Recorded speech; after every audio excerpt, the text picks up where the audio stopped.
Vallejo, investigador de CONACYT, México. ¿Qué tal, Jesús? Muy buenas. Gracias por la invitación, Sergio. Buenas tardes. Placer volver a tenerte por aquí. Jesús, si te parece, empezamos contigo. Empezamos mirando a Oriente Medio, al último plan de Netanyahu, la respuesta también por parte de la autoridad palestina, que ya ha rechazado este acuerdo, y también el papel de Estados Unidos, que sigue presionando al primer ministro israelí. Definitivamente, Sergio, Netanyahu se comporta como el líder de un grupo de cínicos que gobiernan en Israel porque se sienten con total impunidad y porque Occidente no solamente les consiente de más, sino además les ayuda, les anima para mantener la brutalidad, uno, de la ocupación ilegal, no solamente de la Franja de Gaza, que ese es el síntoma, sino también la humillación permanente y la depauperización de la vida cotidiana de los palestinos. No se trata de decir, vamos a ser parejos con las dos, se trata de que cuando uno observa la realidad y lo pone en perspectiva comparada, es la culminación de más de 7 décadas de humillación, ultrajo, saqueo de un grupo nacional, étnico, religioso por parte de otro, que además se jactan orgullosos de lo que están haciendo. Y mira, Sergio, esto es muy importante porque Netanyahu es, digamos, el último líder viviente de una estirpe de colonizadores fascistas que se inspiran en Jabotinsky, de 1925, el creador de la idea del muro de hierro, que se inspira a su vez en Benito Mussolini, y que este muro de hierro justamente hablaba de que cuando Israel, que en aquel momento era el Yishub, o el gobierno preestatal judío antes de 1947, dominara la Palestina histórica, daban por sentado que los palestinos se rebelarían por la violencia, pero decían, como hay superioridad de nuestros pueblos y nos reforzaremos con europeos que están forjados en la batalla, los aplastaremos. De ahí vienen personajes como Menachem Begin, que fue primer ministro de Israel también por el partido Likud, y Ariel Sharon, al que se le conocía como el carnicero de Sabra y Shatila, por lo que sucedió en el Líbano, justamente en vínculo con las falanges cristianas libanesas, también fascistas, que asesinaron a miles de palestinos en campos de refugiados en Líbano. Netanyahu, desde 1997, que entró al poder o fue primer ministro por primera vez, ha repetido en reiteradas ocasiones lo que se conoce como el sionismo revisionista, el plan de partición de Palestina con el que este tipo de sionismo no estaba de acuerdo, era ampliar las fronteras del Eretz Israel, desde prácticamente el Mediterráneo hasta los cruces del Tigris y el Éufrates, y desde Antioquia hasta el río Nilo, pasando por el Sinaí. Entonces, cuando vemos que este proyecto se antepone a la comunidad internacional, se antepone a los mismos locales, y bueno, se antepone también al plan de partición de 1947, sabemos que no es algo que se esté improvisando en este momento, pero que la impunidad les ha venido permitiendo ejercer y lo van cumpliendo al pie de la letra. Y mira, la verdad es que leyendo yo este plan, esto que propone Netanyahu, habla también de una administración civil y de orden público de la que se ocuparían funcionarios locales palestinos, dicen con experiencia administrativa, pero ¿qué crees? No les quieren pagar, es decir, lo tienen que hacer gratis, pero además Israel controlando a contentillo, utilizando todas las medidas necesarias y más allá de las necesarias, dicen, para evitar cualquier amenaza militar desde la Franja de Gaza. Pero este plan palidece cuando uno cree que ya lo ha leído todo y cuando uno ve que la lista de sadismo que aplica Israel en la Franja de Gaza ya encontró su límite. Después lee uno declaraciones en las redes de personajes de primer nivel, en el sentido de nivel político me refiero, como la ministra israelí de Igualdad Social y de Asuntos de Mujeres, Mei Golan, muy característica de ella, esa beligerancia. El problema es que está en el gobierno, que dice, también del partido Likud, de la estirpe de Netanyahu, que dice que ojalá en 80 años los bebés que han visto cómo destruyen a la Franja de Gaza le digan a sus nietos dentro de 80 años lo que los judíos hicieron en la Franja de Gaza. Entonces se visualizan a largo plazo abusando de los palestinos y manteniéndolos a raya. Esto proviene, Sergio, del sionismo revisionista de la época de Vladimir Jabotinsky, Menachem Begin, Ariel Sharon y ahora Benjamín Netanyahu. Por eso no al Estado palestino, de acuerdo a este precepto ideológico, doctrinario, teórico e histórico.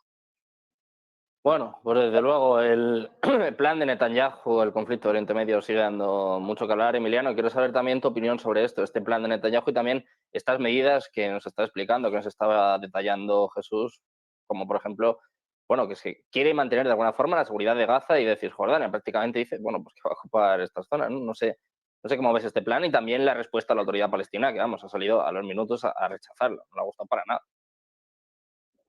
Bueno, es que, o sea, no es un plan que satisfaga, digamos, ni las pretensiones palestinas ni de parte de la comunidad internacional que apoya la idea del reconocimiento del Estado de Palestina, porque en el fondo es más de lo mismo.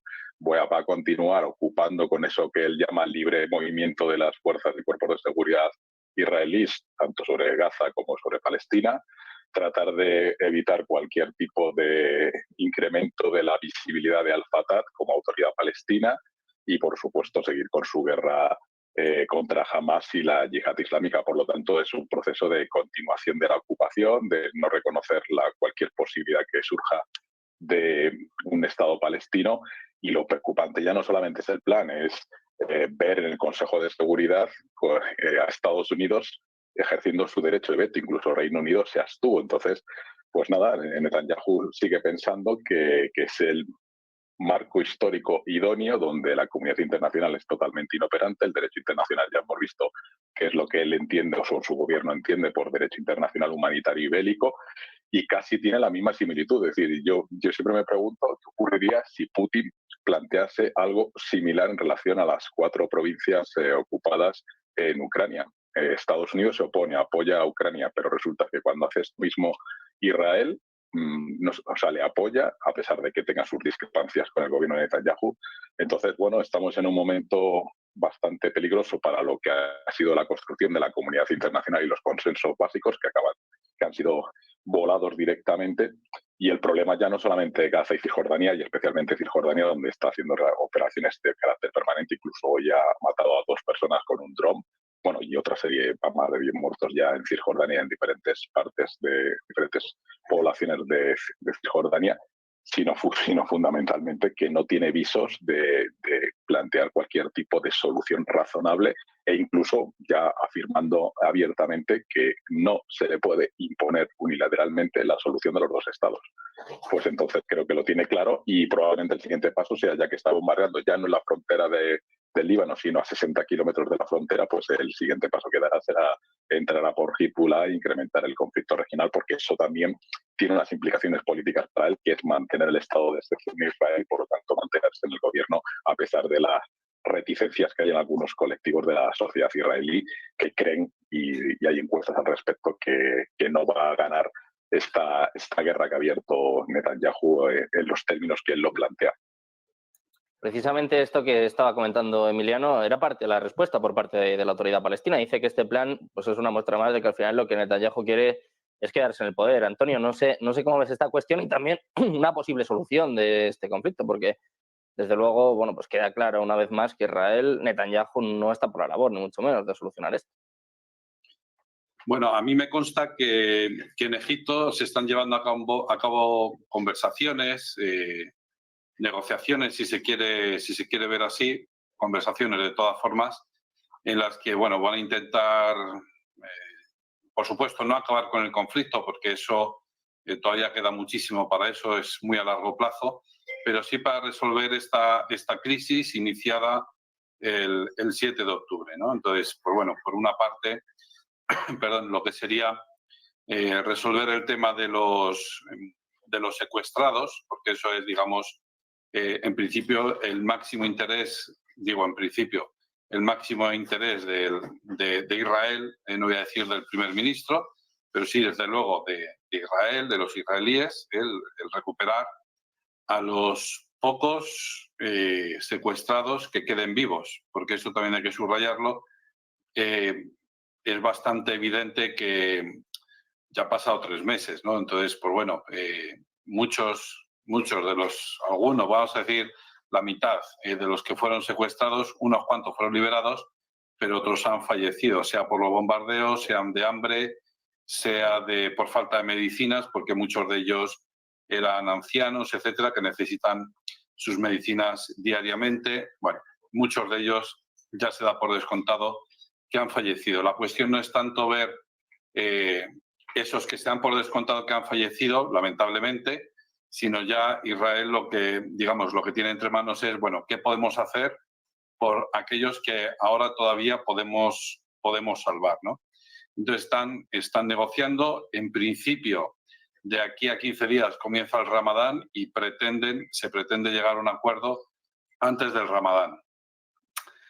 Vamos a ver sobre qué puntos gira ese acuerdo, pero parece obvio, bueno, pues repitiendo cosas que han dicho los que me han precedido en la palabra, bueno, pues que en fin, que no es tan fácil, ¿no? Es decir, que Netanyahu tiene la tentación o puede tener la tentación de la solución fácil de prolongar esto, porque así me prolongo yo en el puesto. Esto de todas formas es difícil, porque la sociedad israelí, una cosa es el 7 de octubre, el 8 de octubre, el 10 de octubre, y otra cosa es cuando ya han pasado 3 meses, cuando ya la gente empieza a darse cuenta de que hay que diferenciar entre lo que es Netanyahu e Israel, ¿no? Cuando digo la gente, digo la sociedad israelí, cuidado.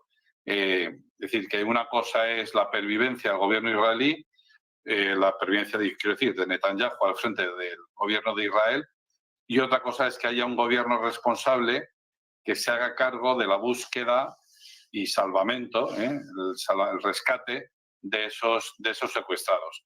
Por otra parte, por la parte de Hamás y Gaza, parece bastante, yo creo que es bastante obvio, ¿no? Que el plan del actual gobierno de Israel es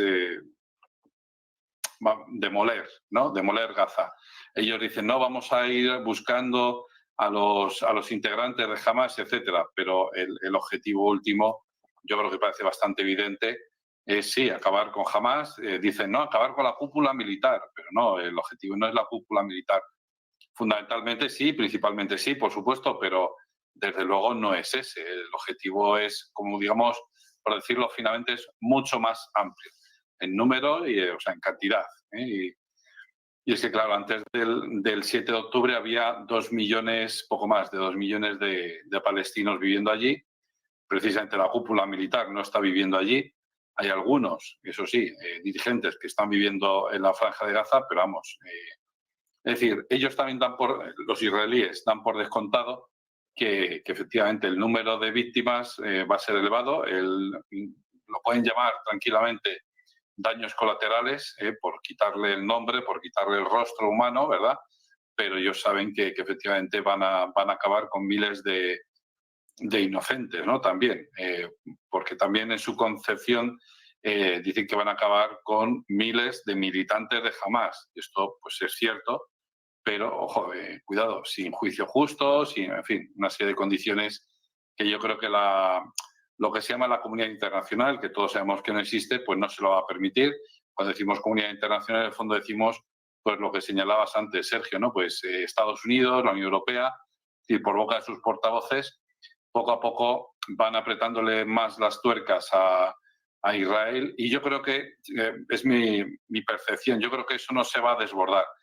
¿Tiene la apariencia de que puede desbordarse en cualquier momento? Pues sí, pero yo tengo la esperanza de que ese conflicto no se vaya a desbordar, porque es muy fácil que se desborde por el norte, por Hezbollah, por Irán o incluso ya por Yemen o por los hutíes. Pues es muy fácil que se desborde, pero hay como una gran contención, ¿no? Hay, en fin, vamos a atacar, pero no vamos a responder por parte de ambos lados, tanto por la parte israelí como el resto de sus vecinos.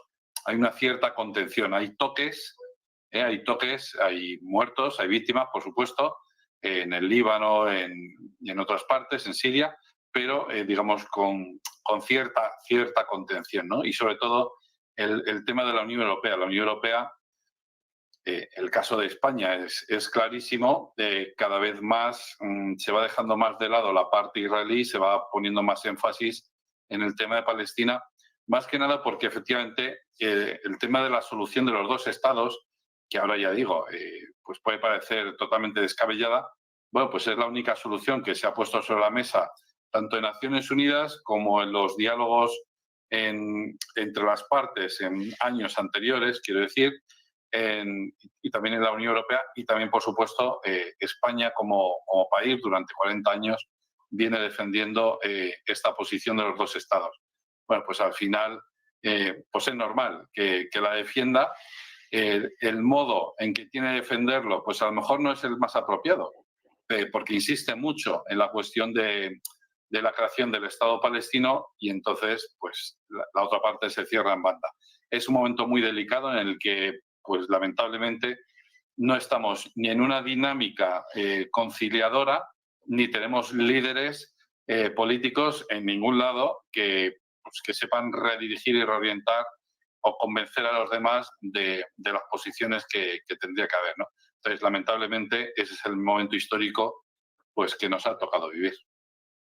Desde luego, Antonio, es un momento, bueno, pues complicado, como bien estás comentando, hace falta contención y precisamente, pues esto no es de lo que ha hecho gala el jefe de las Fuerzas Armadas alemanas. Vamos a cambiar de tema, si os parece. Jesús, empezamos contigo. Quiero saber cómo calificas las declaraciones de Carsten Breuer, es el jefe de las Fuerzas Armadas alemanas, que dice que vencerían a Rusia, que si Rusia ataca el flanco oriental europeo, pues que podrían repeler los ataques rusos y que acabarían con las tropas de Putin. Desde luego, cuando, bueno, en apenas 24 horas va a tener lugar el segundo aniversario de la guerra, no son palabras ni mucho menos que intenten calmar tensiones, más bien lo contrario, que desde luego desde Alemania ya hace tiempo que vemos mensajes de este tipo, desde prácticamente toda Europa. Jesús. Definitivamente intentan legitimarse en el gobierno de la administración de Olaf Scholz, se saben débiles, se saben prácticamente repudiados por la mayor parte de su población, porque de acuerdo a las últimas encuestas de aprobación de la gestión de Olaf Scholz, únicamente el 14% de la población piensa que está haciendo las cosas más o menos bien. Entonces, ¿qué necesita?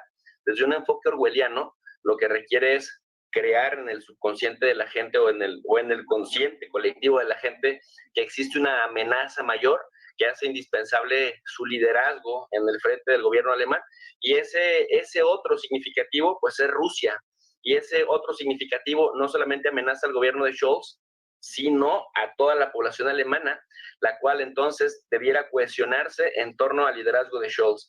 En ocasiones vemos a Boris Pistorius, lo vemos diciendo: tenemos el peor ejército de la historia alemana, tenemos un ejército que no resistiría ni una invasión de una semana, tenemos tanques y tecnología militar sumamente obsoleta, que no resistiría una amenaza en ningún sentido de un ejército fuerte, real.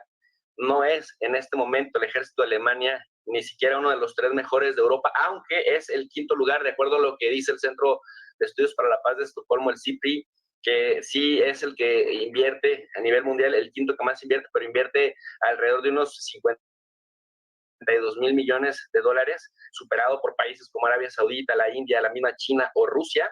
Y esto no significa, no se traduce en que tenga un ejército mejor equipado.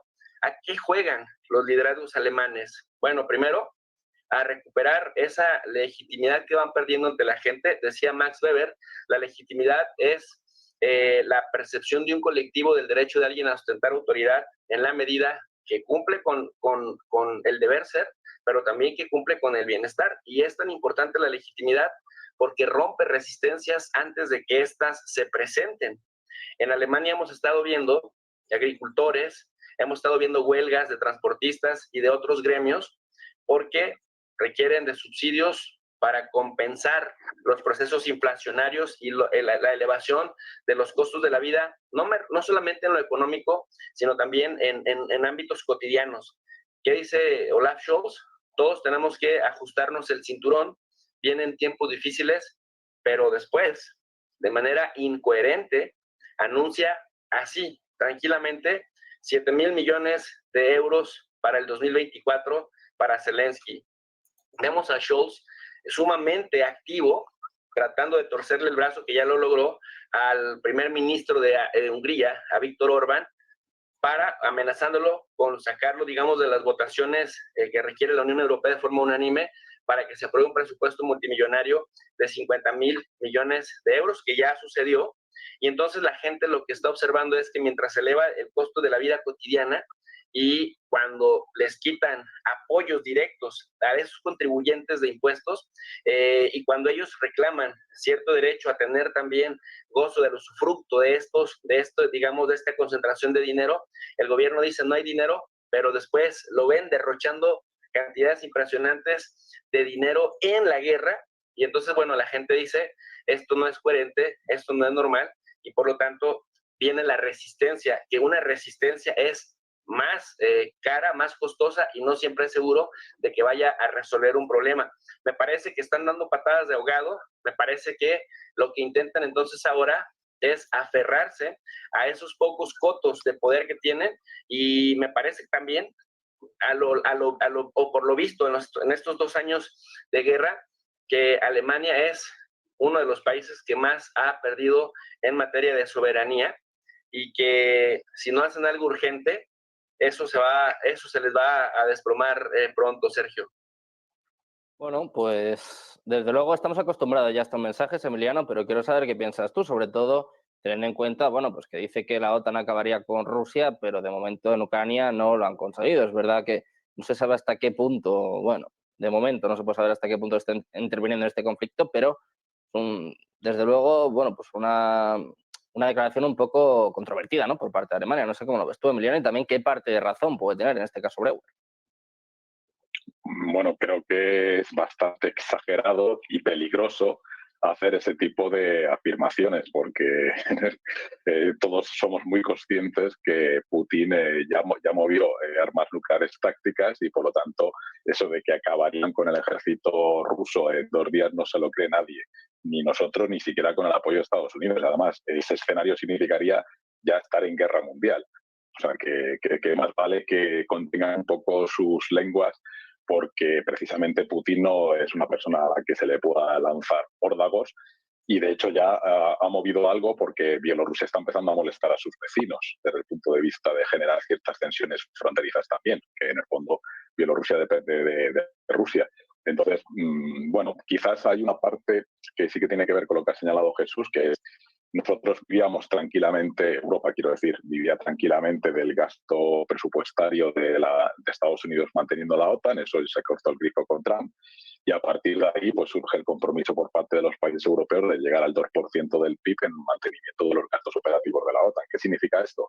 Que hay que recortar partidas y precisamente Alemania no se encuentra en su mejor momento de desarrollo económico, con crisis importantes, con un crecimiento económico muy ralentizado y por lo tanto destinando parte de esos recursos públicos al sostenimiento militar del propio ejército o defensa alemana, más la ayuda a Ucrania, que recordemos que la semana pasada firmó un acuerdo bilateral de apoyo de seguridad con Alemania. Entonces, bueno, yo creo que también se trata de generar en el colectivo social la necesidad de mantener esos gastos militares como una de las prioridades de cualquier gobierno, no solamente de Alemania, sino de las repúblicas bálticas, etcétera, etcétera, en un intento de decir, bueno, si no hacemos esto, nuestro amigo ruso, el oso ruso está ahí al lado y puede ser que en un momento dado, cuando acabe la operación con Ucrania, que ya veremos cómo termina, pues el siguiente paso no sería Alemania, pero sí puede ser alguna de las repúblicas bálticas donde también hay importantes minorías que quedan de origen ruso,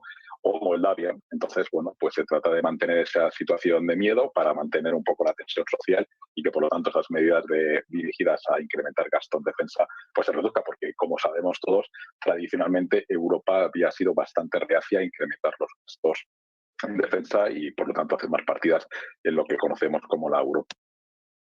Otras partidas que no siempre nos ha interesado más que el puro gasto militar y ahora nos vemos abocados a incrementar ese gasto militar.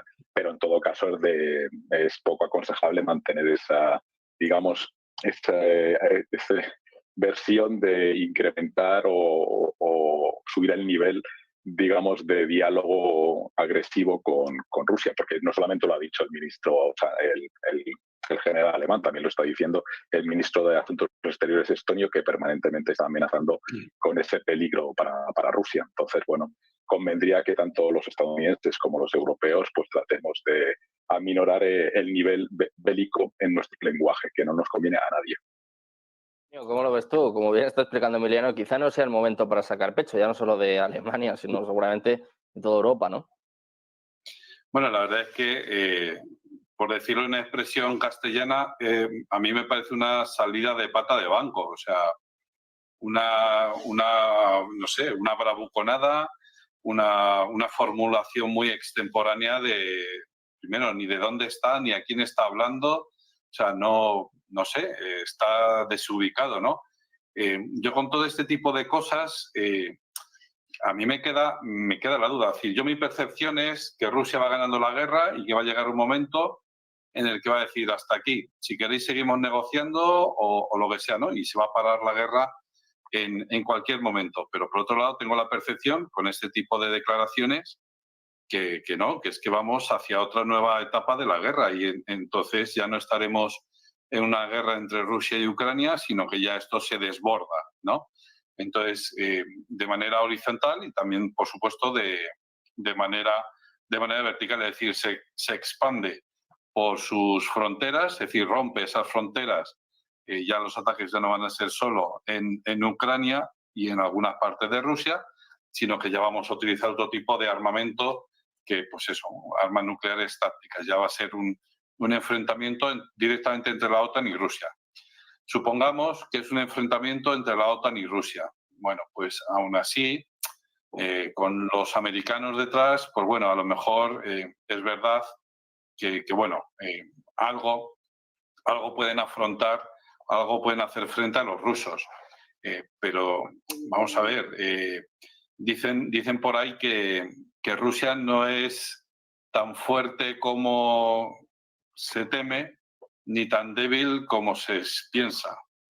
Rusia no es tan fuerte como se teme, ni tan débil como se piensa. Y esto en gran parte es verdad. Es decir, aquí hay mucha gente, muchos medios de comunicación, muchos analistas que describen a los militares rusos peleando o luchando simplemente con discursos o con un palo o con, yo qué sé, una espada, no sé, es decir, algo totalmente fuera de la realidad, negando la evidencia que es que tienen misiles hipersónicos y que si les interesa un objetivo militar, tiran esos misiles hipersónicos y no los normales que no pueden ser derribados con los drones. Entonces, cuando detectan una reunión de oficiales de la OTAN en suelo ucraniano, mandan misiles hipersónicos que hasta el momento pues no los han derribado. Y la única manera que tienen de derribarlos es tocando el objetivo, ¿no? Esa es la única manera de derribarlos hasta donde yo he visto que tienen en Ucrania, ¿no? Entonces, pues bueno, en fin, no hay que minusvalorar, no hay que menospreciar, no hay que minusvalorar al enemigo, no hay que minusvalorar a Rusia, por supuesto. Tampoco los rusos, y esto yo creo que sí que son conscientes de ello, no pueden menospreciar a los ucranianos y decir, bueno, aquí nos planteamos tomar una ciudad y la tomamos en 2 días. Yo creo que no, yo creo que ellos son conscientes de esto y dicen, bueno, vamos a planificar paso a paso, 2 pasos adelante, 1 atrás, reforzamos, etcétera, ¿no? Pero de luego este tipo de declaraciones, ya digo, incluso teniendo en cuenta que Estados Unidos apoyar a Ucrania, ya digamos enviando hombres, todo su armamento, en fin, no es tan fácil. Es decir, Rusia, de verdad, que no son de cartón piedra las cabezas de misil que tiene.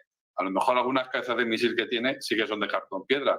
No hay que desechar esa idea, pero desde luego no, ¿vale?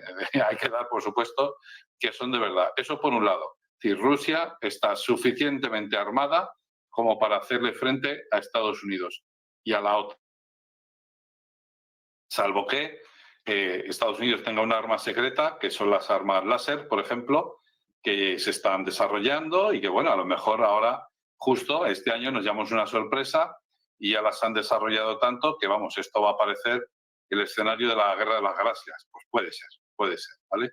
Pero a lo que yo iba es, dando por supuesto que Rusia puede hacer frente y parar un poco, aunque sea un poco, a la OTAN, es un error pensar que Rusia está sola en esto. Si comenzase una tercera guerra mundial a lo bruto ya abiertamente, vamos a ver, nadie respaldaría a Rusia, nadie entendería que las actitudes de la OTAN, de los países occidentales, son realmente una amenaza para la seguridad global.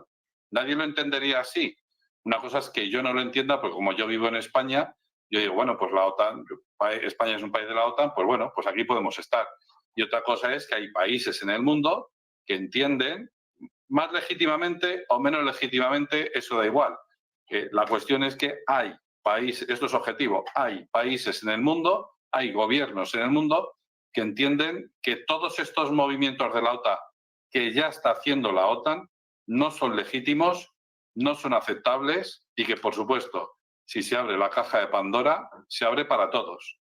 Y entonces, Estados Unidos nunca ha sido bombardeado en su territorio, hasta ahora. Lo único que han sufrido ha sido el 9/11.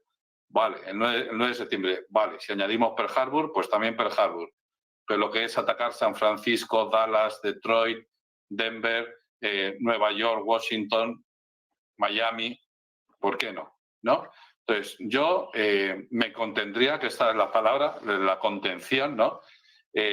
Yo me contendría mucho de abrir, yo no abriría esa caja de Pandora, porque cuando abres la caja de Pandora ya pierdes el control de la situación. Si la situación se desborda, si hay una escalada, ya digo, horizontal, hay una escalada inmediatamente después, escalada vertical, y ya esto no hay quien lo controle. Y nos tocará sufrirlo a todos los demás. Yo creo que todos, espero, por eso digo, espero que todos estemos con los frenos bien puestos, porque entrar en ese otro escenario sería algo muy irresponsable. Y hay que tener en cuenta una cosa, que los países que no son democráticos no son responsables ante sus poblaciones. Pero los países que son democráticos sí que son responsables ante sus poblaciones. Y si nos arrastran a la guerra, pues eso tendrá sus consecuencias. Y una última cosa, antes de dejarte la palabra, Sergio, que estoy abusando de mi tiempo, es que esto no son solo declaraciones altisonantes o salidas de pata de banco o lo que sea. Es que desde julio del año pasado, desde 2023, hubo una reunión en Vilnius. Ya han pasado más de 6 meses y yo no le había prestado suficiente atención, pero en las últimas semanas me está preocupando mucho lo que estoy leyendo, porque no sé si se acordarán ustedes que en enero Rishi Sunak viajó a Kiev y firmó un documento. Ese documento era un acuerdo de seguridad y cooperación, de cooperación en materia de seguridad y defensa con Ucrania. Es decir, que si el Reino Unido era atacado por alguien, pues Ucrania salía en su defensa y viceversa. Si Ucrania era atacado por alguien, vaya usted a saber quién, ¿verdad? Nadie se puede imaginar en quién estarían pensando, pues el Reino Unido estaría obligado a defender el territorio ucraniano. El mismo documento es en la cumbre de Vilnius de julio de 2023, es un documento de 1,5 páginas en el que se dan unos puntos esenciales en el que viene esto, ¿no? Ese documento se recoge en la cumbre del G7, se recoge en la cumbre de la OTAN de ese mismo día, en ese mismo sitio, en Vilnius, y luego se van a ir firmando bilateralmente, es decir, Ucrania con Reino Unido, Ucrania con Alemania. Esto pasó el viernes pasado, Ucrania con Francia durante la Conferencia de Seguridad de Múnich este sábado pasado, ¿no? Entonces, para mí, esto es preocupante, porque si uno se lee cuidadosamente, ya no la declaración de Vilnius, sino estos acuerdos de cooperación que son ley, digámoslo así, porque son acuerdos bilaterales de país a país y por los acuerdos por los cuales esos países se obligan, digamos, estarían obligados a cumplir esos compromisos. ¿Pueden ser mera palabrería? Pueden ser mera palabrería, no me extrañaría tampoco mucho, que te prometemos el oro y el moro y aquí no viene nada de nada. Bueno, pues podría ser. Pero si uno se atiene a la letra de lo que se ha firmado tanto por el Reino Unido como por Alemania como por Francia, pues es para echarse a temblar y digamos, y esto es la conclusión, se está trabajando para ir a la guerra y nadie está trabajando para conseguir la paz. Y esto es lo realmente grave. Pues Antonio, te añado otro más, porque Dinamarca ha firmado también hace apenas unas horas otro acuerdo de seguridad, lo ha anunciado el propio Zelensky, la primera ministra danesa también lo ha anunciado en las redes sociales, así que ya no solo son Reino Unido, Alemania, Francia, pues ya lo podemos sumar, en este caso también a Dinamarca. Vamos a hacer una pequeña pausa, hablabas Antonio de abrir la caja de Pandora, declaraciones desafortunadas, pues vamos a hacer nada, 2 segundos, 2 minutos y enseguida hablamos de las palabras de Biden, los graves insultos a Putin y también Zelensky, que está acusando a Putin de querer destruir la OTAN. 2 minutos y enseguida se lo contamos. Ya estamos de vuelta en Todo es Geopolítica, pendientes de la actualidad y sobre todo pendientes de declaraciones desafortunadas después de lo que dijo Biden hace apenas unas horas, la respuesta de Putin riéndose y también palabras de Zelensky. Jesús, empezamos de nuevo contigo. Ha dicho que el objetivo de Putin es destruir la OTAN. Empezamos con esto, tenemos mucha tela, ¿eh? Bueno, empezamos con lo de Zelensky o con las declaraciones de Biden. Sergio. Bueno, a ver, me parece que en cuanto a Zelensky está haciendo lo que puede con lo que tiene, y eso de hacer lo que puede con lo que tiene es tratar de incorporar a toda la alianza transatlántica en contra de Rusia. Hasta ahora lo ha logrado en el plano económico, lo ha logrado en el plano de la capacitación de personal ucraniano por tropas y funcionarios militares de alto nivel de los diferentes países de la OTAN. E incluso ha logrado una cantidad importante de mercenarios en el campo de batalla que les ayudan con la tecnología que países de la OTAN le envían a las tropas ucranianas. Es decir, ha tratado de involucrar a la OTAN en un conflicto directo, pero como todos sabemos, un conflicto directo entre la OTAN y Rusia, Putin se lo advertía a Olaf Scholz y a Macron en las vísperas de la invasión en enero de 2022, que si una ayuda, un respaldo de la OTAN o de Europa hacia Ucrania en su intento por recuperar Crimea se daba, habría una gran guerra de la que no habría ganadores. Me parece que eso lo tienen bastante claro, y Zelensky también lo tiene bastante claro, pero justamente trata, uno, de primero mantenerse él en el liderazgo ucraniano como sea, porque estaba yo revisando, por cierto, el artículo 108 de la Constitución y no dice nada de no, digamos, de prohibir elecciones, la ley marcial, y Zelensky dice, la ley marcial dice que sí se prohíbe, entonces yo me quedo, me gustaría quedarme hasta el final del conflicto, pero ahora que creció, por otro lado, es Zaluzhny, y a quien ha victimizado y a quien le ha dado, digamos, hacia la gente, con esta gran derrota en Avdiivka, la razón de lo que ya decía Valery Zaluzhny, que habría que ser más prudente. Bueno, Zelensky entonces dice, Putin quiere destruir no solamente Ucrania, quiere destruir a la OTAN y viene por nosotros, y Ucrania es el primer escalón y después seguirá con los bálticos y con tantos otros. Y si a esto le metemos una variable adicional, que es Donald Trump, que lo más irónico sería para la OTAN que un presidente de Estados Unidos se la cargara. Entonces, una de dos, o se la carga o fortalece la subordinación, porque en realidad la OTAN se ha comportado como subordinada de Estados Unidos y no como aliada, y Donald Trump ya ejerció, digamos, ese mecanismo de dominación sobre todos y cada uno de los miembros de la OTAN cuando fue presidente de los Estados Unidos, y ahora que viene nuevamente en este momento, en pleno 2024, a recordar lo que hacía con los liderazgos europeos de la OTAN y que decía, yo les tornaba el dedo y entonces empezaron a fluir las cantidades de dinero enormes y vamos a conminar a Rusia a que haga lo que quiera con todos aquellos que no paguen. Entonces, quisiera jalar esto que decía, traer a colación esto que decía acertadamente Antonio, de que no se está trabajando para la paz, sino más bien para la guerra, y es esta manera que están desarrollando Francia, Alemania, el Reino Unido y ahora Dinamarca, de meter a Ucrania a una especie de OTAN bilateral para obligarse ellos mismos a responder a una agresión ante Rusia. Y entonces, combinado con todo esto que acabo de mencionar, significa que Rusia no tiene ningún incentivo para parar.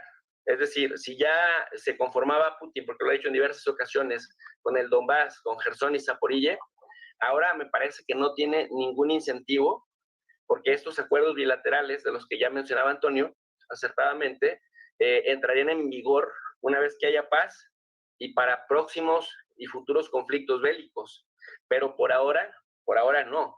Entonces, claro, en un año, en 2 años, en 3 años, si esto acaba con un acuerdo de paz o con un alto el fuego y después se retoman las hostilidades, ya sería más complicado porque entonces sí habría la obligación de potencias nucleares como son Francia y Reino Unido de enfrentarse a la potencia nuclear llamada Rusia, que hasta este momento es lo que se ha estado evitando. Entonces, es una manera de estos 3 países o 4 países, digo, a Dinamarca casi no lo cuento por el tema de las capacidades materiales, pero a los otros 3 sí, porque dentro de la OTAN desarrollan también un papel protagónico cuando no está Estados Unidos en medio. Cuando está Estados Unidos les dice a cada uno lo que debe hacer y lo hacen, aunque reniega, pero lo hacen. En ese sentido, pues, Zelensky en el liderazgo de Ucrania a como dé lugar, cada vez más deslegitimado, no solamente al exterior, sino también al interior, 1. 2, la OTAN tratando de incorporar a Ucrania a la OTAN sin meterla de lleno a la OTAN, sino a través de esta firma de acuerdos bilaterales. Y en tercer lugar, de un Zelensky buscando financiamiento, consiguiendo lo más de Europa que de Estados Unidos, y más en las vísperas de la llegada, de la potencial probabilidad de la llegada de Trump a la Casa Blanca. Nos hablan de que el escenario bélico se está configurando para Europa. Y nuevamente, hasta en ese escenario, principalmente en ese escenario, Europa pierde, se desindustrializa, se desordena políticamente, geográficamente.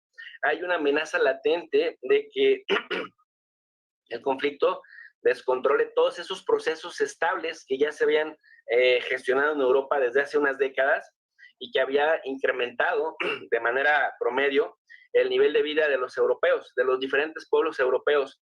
Y si a esto le sumamos, Sergio, que recientemente, y de hecho este centro tiene sede ahí en Berlín, el Centro Europeo de Política Exterior, con sede en Berlín, que recientemente publica los resultados de una encuesta en donde dice que solamente el 10% de los europeos, de la gente de 12 países, entre los que vienen Suecia, Polonia, Portugal, España, Francia, Italia, Reino Unido, Países Bajos, solamente el 10% confía en que Ucrania pueda ganar, pero hasta un 40% dicen que es tiempo de que los gobiernos europeos empiecen a empujar a Ucrania a que se siente a negociar la paz y no la guerra. ¿Por qué esto es importante? Porque finalmente en esta desconexión que se está dando entre los gobiernos europeos y sus respectivas poblaciones que ya están sintiendo en sus bolsillos los efectos de la guerra y que al tener incertidumbre de no saber cuándo esto parará, pues nuevamente volvemos al tema de todo se puede desordenar,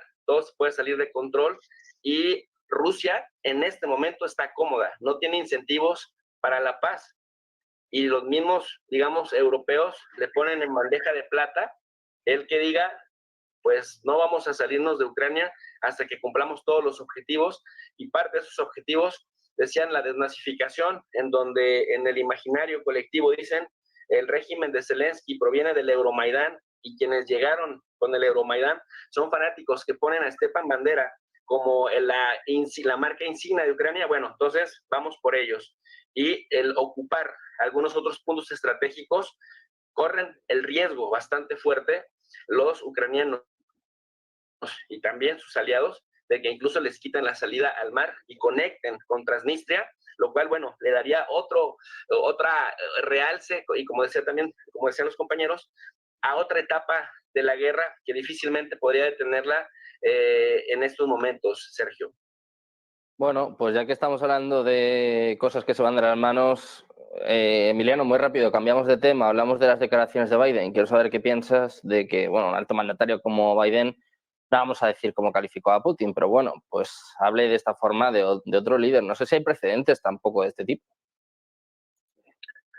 Pues hay que acudir a una cláusula de exención de responsabilidad que es inimputable, porque habida cuenta de su edad y de su situación médica, que se haya ido con esta declaración tan directa en relación a la condición de la madre de Putin, pues es absolutamente impresentable por parte de un presidente de un país o de una supuesta democracia que es el ejemplo mundial e inapropiado. Es decir, que realmente ya pasó con las confusiones que tiene con el presidente malo con Egipto, con temas también donde hace declaraciones impropias y que el propio Blinken pone una cara de susto porque no estaba previsto que dijera eso. Entonces, bueno, pues creo que en este caso tiene trascendencia porque lo dice el presidente de Estados Unidos, pero realmente hay que reconocer que su situación médica debe empezar a preocuparnos a todos, porque al fin y al cabo es el guardián del botón nuclear de Estados Unidos y en una de estas cosas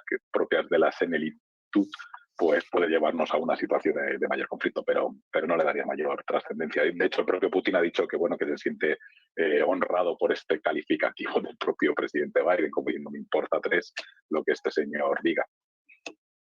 Muy rápido, terminamos ya contigo, precisamente por eso te quería preguntar, más allá de lo que ha dicho Biden, ha llamado la atención la reacción de Putin, ¿no? De hecho decía, por eso prefiero a Biden antes que a Trump, decía, pues, más o menos como lo que dice Emiliano, ¿no? Prácticamente se sentía honrado por estas palabras de Biden. Bueno, yo he visto la respuesta que le da el periodista ruso y a mí me ha parecido bastante confusa. Es cierto que dice, pues bueno, sale al paso diciendo, como diciendo, pues ¿qué le vas a pedir a este señor, no? En el fondo lo que viene a decir es esto, ¿no? Decorándolo con muy buenas palabras y pues intentando ser delicado con la situación, porque hay que tener en cuenta que si ahí Putin no es que hubiera dicho, bueno, pues ¿qué? ¿Qué ha dicho qué? Pues entonces voy a apretar yo el botón, ¿no? Sino que podría haber reaccionado violentamente en el sentido de, bueno, pues este también es un hijo de tal, o este es un maldito no sé qué, o es un demente, o lo que sea, ¿no? Y podría haberse ensañado con una persona que efectivamente, como decía Emiliano, es decir, es que si el mejor candidato que tienen los demócratas para noviembre es este señor, pues hombre, yo me lo haría mirar, ¿no? El Partido Demócrata de Estados Unidos me refiero, ¿no? Entonces, yo creo que hay, de nuevo, la palabra contención es la palabra de la tarde, por lo menos para mí, y yo creo que ahí Vladimir Putin se ha contenido. Además, la forma que tiene de expresarlo dice que, claro, ¿qué voy a hacer? Si me dice, oye, Volodia, no sé qué, Volodia es el nombre cariñoso con el que le llaman a Vladimir, ¿no? A Vladimir, a cualquier Vladimir de Rusia, ¿no? Oye, Volodia, a ver si resolvemos esto y tal. Es decir, él en el fondo, que ojo, que Putin tampoco es un tío joven, pero él en el fondo como que le considera a su abuelito, ¿no? O sea, dice, bueno, pues sí, es achuchable, es adorable, ha dicho eso, pues ¿qué le vamos a hacer, no?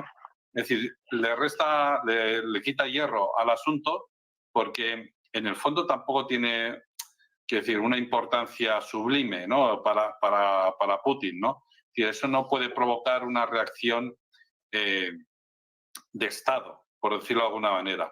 Te puede ofender personalmente, en tu intimidad, tal, pero al final, con esa actitud lo que hace Putin es resaltar que él es un caballero, Putin es un caballero y el que es un barrio bajero es el otro. Es decir, para mí la reacción de Putin es muy inteligente. Y a lo mejor no es la que yo habría tenido, pero sí, la de Putin es la de un caballero, ¿no? Entonces, todas estas personas que dicen, no, es que Putin es un salvaje. Bueno, pues ahí te ha demostrado que no. Lo ha ensayado, se lo ha preparado, todo lo que quieras, a lo mejor sí, pero pues si se lo ha preparado es que es un tío inteligente. Es decir, lo pilles por donde lo pilles, esa reacción de Putin es magistral, sencillamente magistral.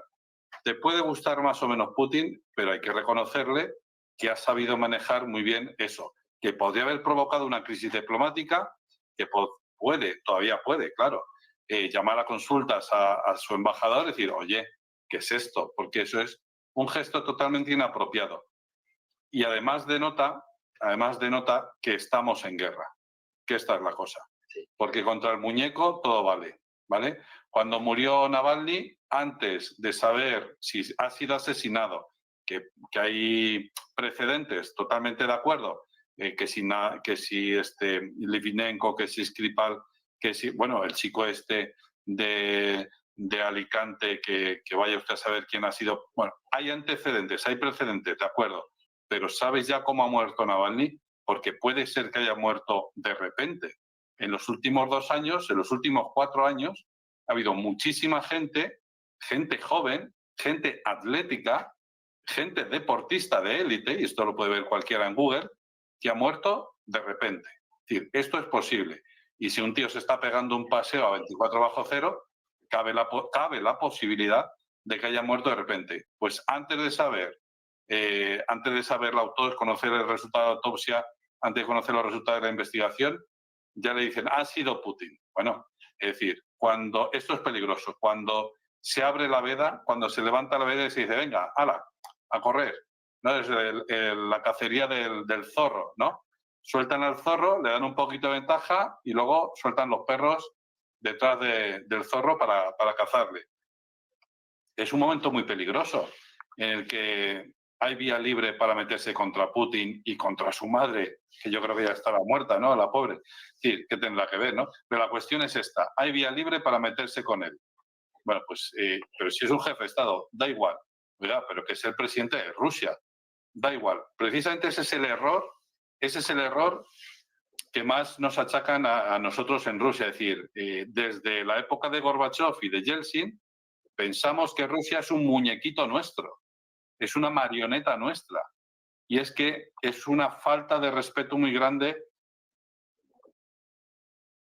sino a todo un país. Y yo entiendo que haya gente que esté muy, muy cabreada con Rusia, con Putin y con todos los rusos del mundo. Pero hay que poner las cosas en su lugar y hay que ser un poco más comedido. Bueno, pues vamos a tomar como referencia esa frase que estás repitiendo en el día de hoy. Antonio, nos quedamos con la contención, a ver si se lo aplica también en este caso Biden, y nosotros pues nos vamos a tener que contener, nos vamos a tener que ir. Muchas gracias, Jesús, Antonio, Emiliano. Un placer compartir este rato con vosotros. Buenas tardes. Buenas tardes. Muchas gracias. Hasta luego. Les decimos